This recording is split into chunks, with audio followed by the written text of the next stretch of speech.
This school is one of many that will be hiking tuition rates this fall, and that has the students talking. The new texting and driving ban allows drivers to make or receive phone calls, but looking down to send a text message or an email is now against the law. Good evening, everyone. I'm Sarah Blei. Welcome to News Channel 7 at 6 o'clock. The trash in our parks continue to pile up, so locals are raising some money to put more trash cans like this one in high traffic areas. Mosquitoes are attracted to standing water, so make sure to keep areas like these in your yard puddle-free.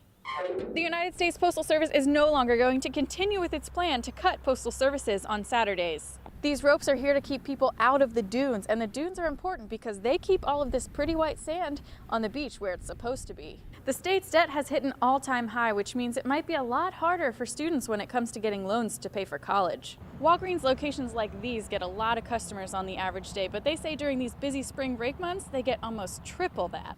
The Girl Scouts from Troop 30 have worked nearly 5 months to get this project done, and that includes even building the benches with their own hands.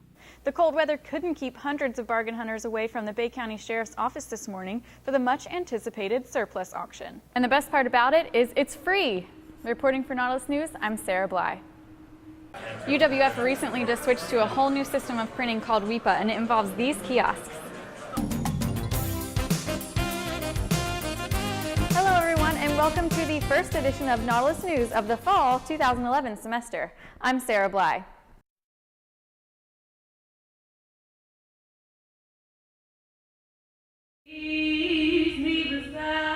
It was a difficult day for the loved ones who had to say their final farewell to Chaz Fain Saturday.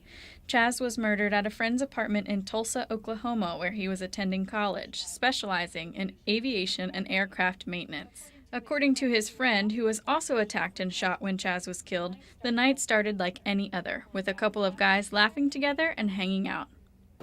Just chilling, and what tragedy happened after that. Just wish I would never called him to my room.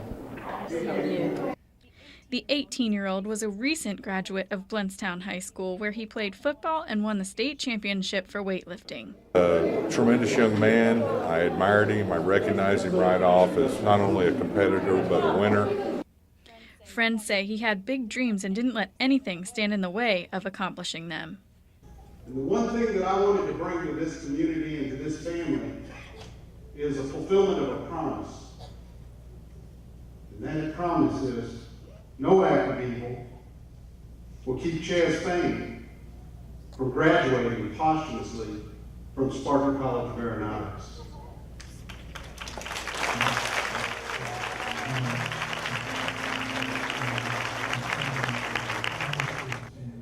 They say Chaz will always be remembered for one thing, his smile. Only time he didn't smile was when he was eating or sleep. Then once he woke up or got done eating, he was right back to smiling. Chaz, we're gonna miss you, brother, but I'm gonna see you soon, and we're gonna have a big party upstairs. In Blountstown, Sarah Blei, News Channel 7.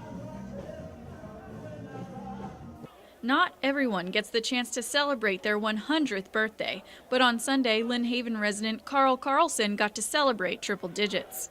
Friends and family came from all over to attend this special birthday party, leaving guests to question how he keeps himself young. And he always impressed upon us to early to bed, early to rise is what makes a man healthy, wealthy, and wise. Carlson has been a resident of Lynn Haven since 1945.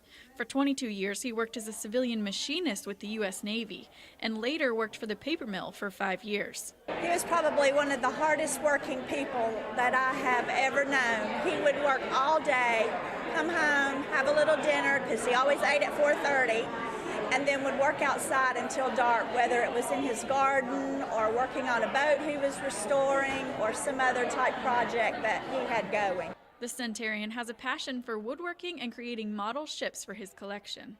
Carlson's family says he is one of the most caring people you will ever meet. He taught us about the love for life, the love for family, and the love for God.